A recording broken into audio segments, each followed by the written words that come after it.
Hello mga boss, kumusta? So ngayong araw ay ipe-prep na natin yung engine ng DT125 kasi nakumpleto ko na yung mga engine parts natin. So hintayin lang natin dumating yun. Puro genuine lahat yun. So ang gagawin natin ngayon, i-repaint natin yung block, yung mga magneto at clutch cover. Anong umpisa na natin? Maglinis muna tayo. Okay, strip sol ko lang ng konti itong clutch cover. Halos natanggal na yung paint. Tanggalin lang natin itong loob. Ito yun sa mga gilid. Itong ilalim. Okay, gamit tayo ng steel wool. Madali lang din naman tanggalin.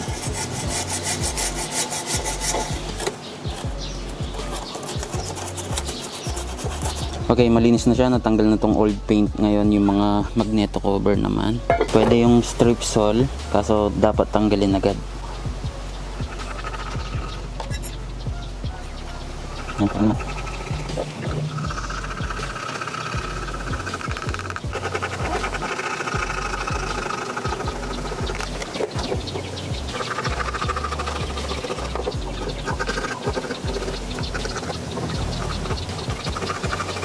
Ayan, marami na rin patong yung paint kaya di nakagandahan, ano? Marami na naipatong. Tapos naka-ansal na primer siya. Bali yung strip sol di naman tumatalab dito sa pagka-plastic ng mga engine cover natin. Kaya okay lang ibabad.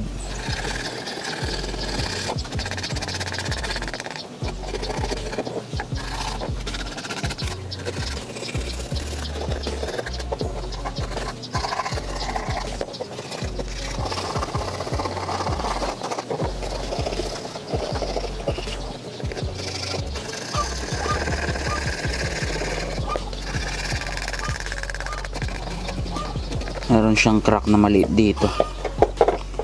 Try natin i-repair yan. Okay, so ngayon i-try natin i-weld itong magneto cover kasi may basag siya dito.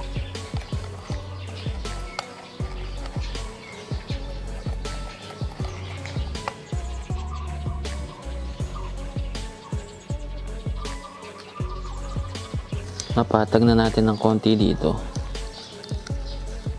Nilalayman ko lang para ma-penetrate yung crack.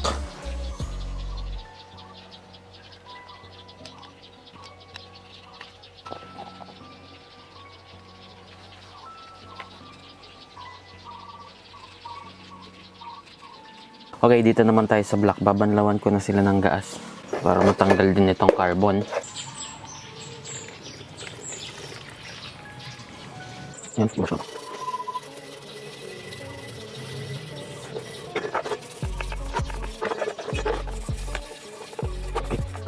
Tapos, ang bilis.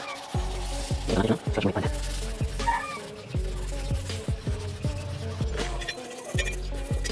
Yung mga rin.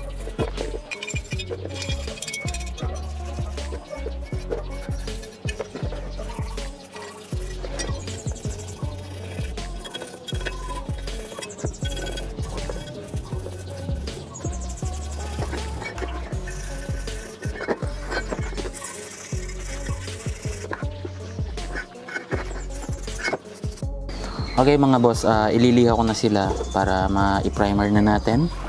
Papatagin ko muna yung ni-repair natin dito.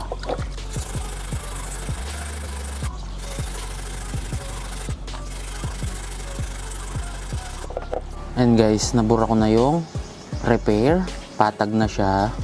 May manghimulmul nga lang. Pero mawawala rin niya kapag na-primer natin.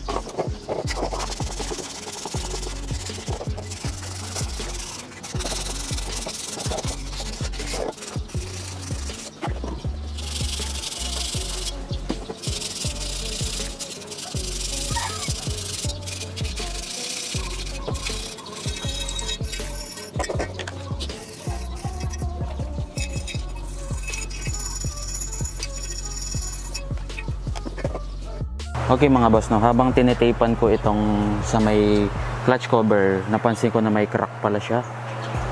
Ayan, tanggalin na natin to. Ayan,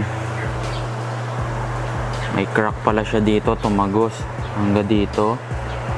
Tapos nung tinignan ko sa likod, ayan, may crack nga. Ayan o, medyo basa kasi tinestingan ko siyang buhusan ng thinner. Hindi naman siya tumatagos, yung thinner hindi naman tumatagos dito sa labas, pero papalitan na rin natin kasi baka matuluyan na rin yan sa vibration, hindi na rin tatagal. So ayan, bali madedelay na naman itong clutch cover natin. Ayan, may problema pala siya, sayang. Niliha ko pa naman. Ayan, ganda na ng pagkaliha. So ngayon, dito na muna tayo sa magneto cover. So yung mga plastic, ipa-plastic primer ko muna. Okay, etong gamit kong plastic primer, easy coat. Clear lang siya, rekta na agad. Hindi na kailangan haluan ng thinner.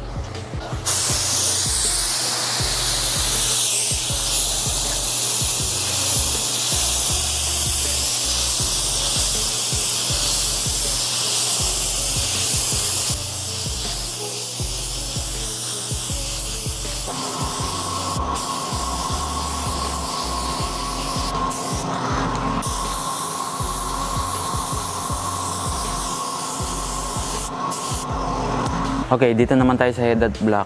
Epoxy primer naman yung gagamitin ko dito.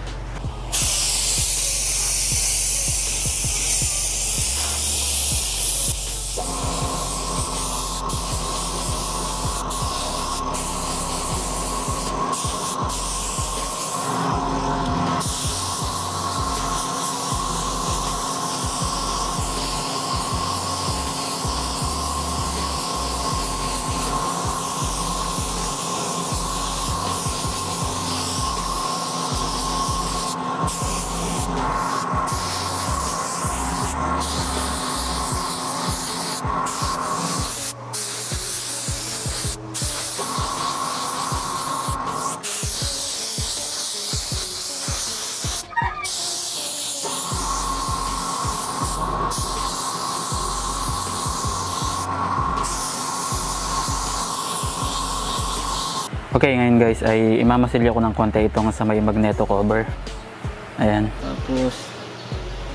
Tapos ililihan natin maya maya.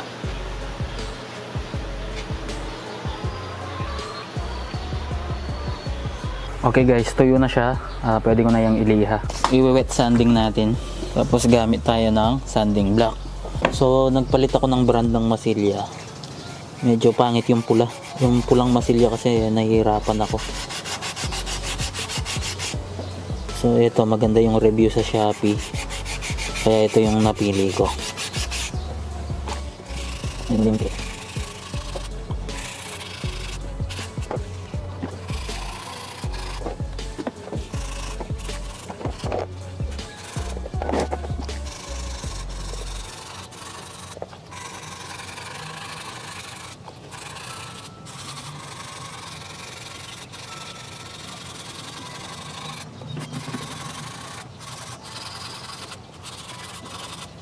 Natapos ko na siyang imasilya. Ngayon i-surfacer natin, tapos lihaw ulit.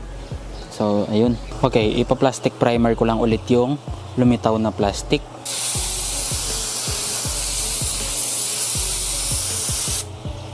So ngayon pwede na natin yang i-surfacer.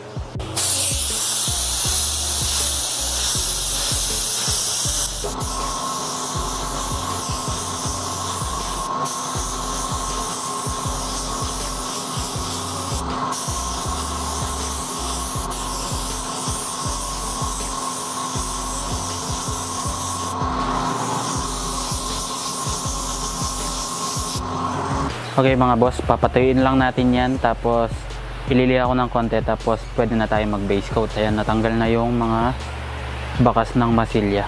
Ayan, hindi na halata, nawala agad. So ayan, patuyuin lang natin ng mga 3 oras. Okay guys, nailiha ko na tong magneto cover at yung oil pump cover natin. So ngayon i-base coat ko na sila, tapos bukas ko na sila ita-top coat kasi may ilalagay pa akong decals.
Okay guys, tapos na natin i-base. So bukas i-clear coat na natin yan. Okay guys, so tuyo na itong mga binase coat natin. Pwede ko nang i-dikit itong mga marker.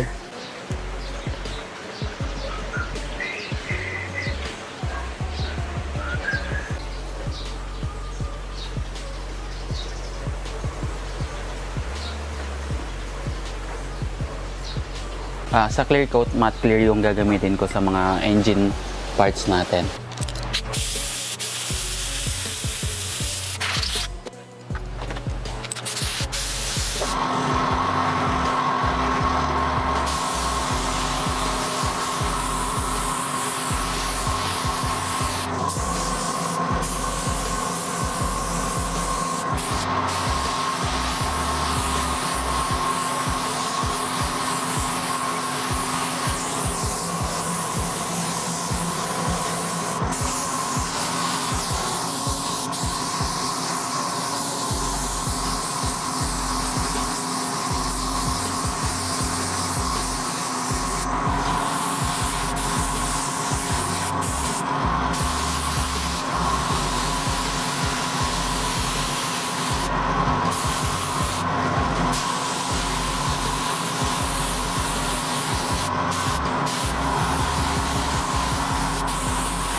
Okay mga boss, natapos na natin itong mga engine cover natin. Ayan, maganda naman yung resulta.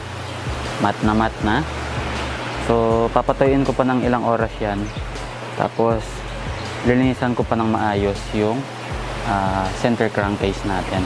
Iwa-wire wheel natin, maliliit na wire brush pala. Ayan, maliliit na wire brush, pati yung mga maliliit na abrasive wheel. Ayan. Hindi ko na to isa-sunblast kasi hindi ako nagagandahan sa sobrang puti na sunblast kapag sa engine crankcase. Kung vapor blasting siguro, kaso napakamahal nun.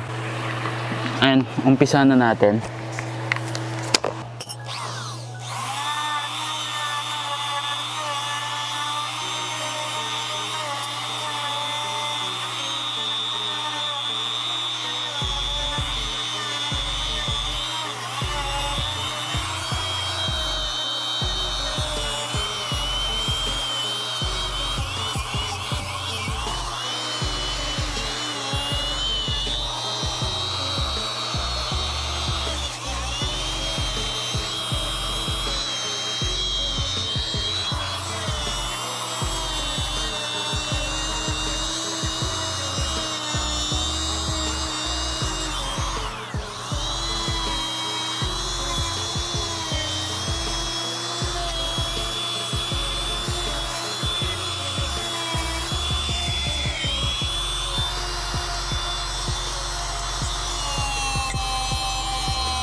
Ang gagamitin natin pang finishing ay yung Scotch Brite pad na ginamit natin sa Enduro 125 natin.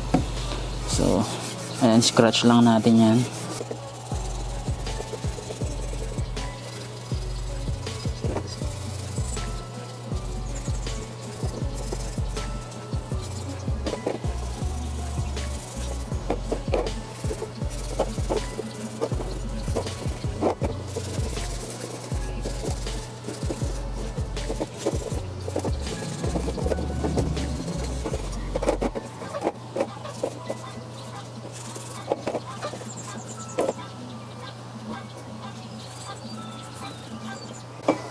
So, babanlawan ko lang to, tapos na tayo. So, ayan na mga boss, natapos na natin. Nilagay ko muna. May mga nabili na rin akong mga iba pang Allen bolt kasi i-convert ko na rin siya sa Allen. So, ayan mga boss, hanggang dito na lang muna itong video na to. Ayan, kita-kits sa susunod na episode. Ride safe sa inyong lahat.